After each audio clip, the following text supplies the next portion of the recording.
Hey guys, what's going on? So I've got a few minutes. Layla just dropped her off at the vet, and I'm in the car because they came to get her out of the car to bring into the clinic, because that's the way it goes when you're in lockdown, and it's a very interesting process. But that's not what I'm shooting this video for. I'm shooting this video because I wanted to talk a little bit about something I mentioned in my stories. If you caught it this morning, if not, I'm just going to get you up to speed really quickly on the 10 core tenets of a profitable practice.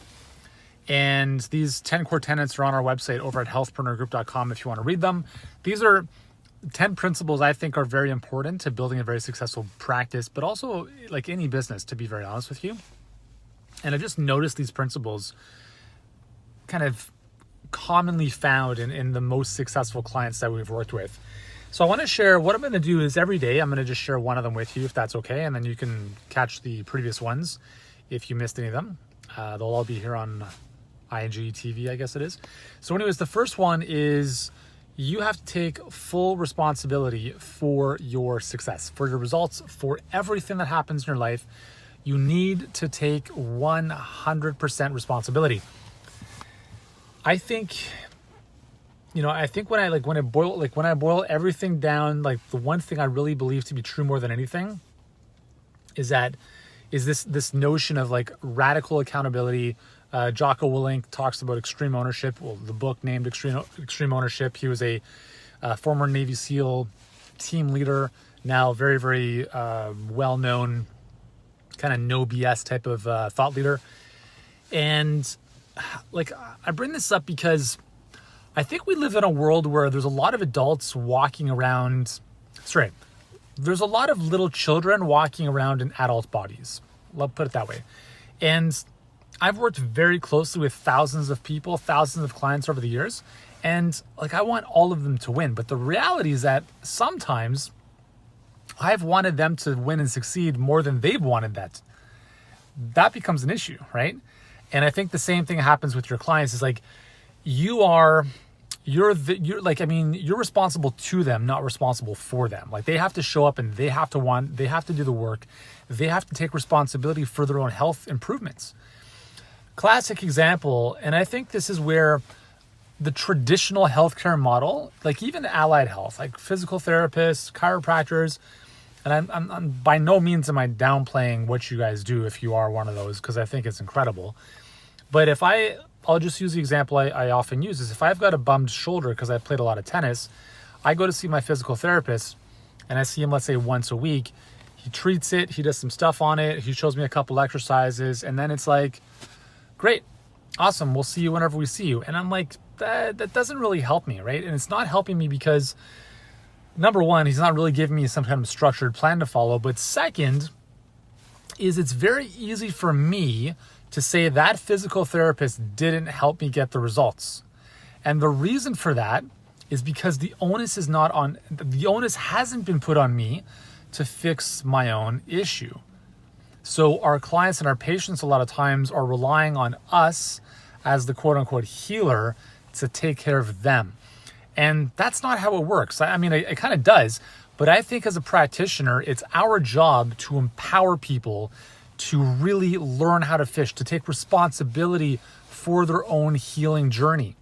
Because if they see you once a week, that's 1 hour out of 168 hours in their week. What are they doing with the other 167? And one of the things I'm so excited about right now is that there's so many practitioners who started working with us since COVID hit. And one of the greatest opportunities this has created for them is it's forced them to move away from these one-off sessions and really think about, all right, well, I could still do the one-off sessions, but now in a virtual setting, what could I do to better serve these clients, these patients? What could I do that they would pay me, let's say, a case fee or a program fee for 6, 8, 12 weeks, and it's based on an outcome, not per session. And that's the big distinction, because when it's based on the outcome, now the patient or the client has to show up and you are establishing the expectations right up front to say, here's what I'm going to give you, but here's what I expect from you. And that means I need you to do the work. I need you to lean in for support. I need you to show up, like all this kind of stuff. And you get to choose who you want to work with. And one of the ways we're able to do that is based on how we package and position and price our offers. I'm all for making health accessible. I'm not saying you shouldn't. But at the same time, we all know that when you don't pay attention. And the less you pay, the less attention you pay. So the beautiful thing about charging a case fee or a program fee, $1,500, $2,000, $2,500, is it encourages your patient to fully step up and be committed to their healing. And that's where this comes back to the first core tenet, is not only do you have to take responsibility for your practice, for your business, for your life, for your results, for everything, but set your business up in a way where your patients do as well.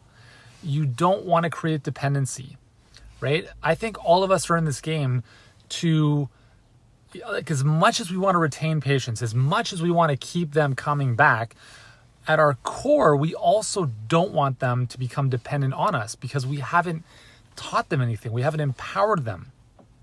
And I think we're all here as teachers, as healers, and part of our job is to help them take better control of their own outcomes. And so this first core tenet is so, so important. It's something I really get my kids to think about and really, like, I remind them all the time. I'm like, don't ever start a sentence with someone else's name unless it's positive. Luca did, no. Arlo, no. Oscar did, no. Unless it's something positive and you are blessing them and congratulating them, do not complain and do not point fingers and do not, whine about what somebody else did. And the reason I say that there's a lot of little kids walking around in adult bodies is there are a lot of adults who still do that.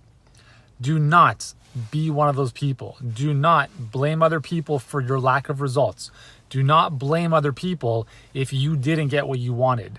Look in the mirror. You have to take control of that. You have to take responsibility and you have to take ownership. Because as soon as you start pointing your fingers at other people, you lose all power in your own transformation. You give away all control that you otherwise would have had to bring the reins back in and figure out, what can I do to make this situation better? Okay? So take full responsibility, take full ownership of who you are, what you do, and the results you want in your life, not just in your business, but everything. If you want a better relationship, don't blame the other person. Don't expect them to change. You do the work. If you want to get in better shape, well, listen, if you didn't have time before and you still don't have time now, it was never about the time, right? You make time for things that matter. Take ownership of everything in your life. And if what you want is here and where you are is down here and you don't have what you want, then there's simply an incongruency between your goal and your actions. There's no one else to blame for that. And I know it's tough love, right? But it's the reality.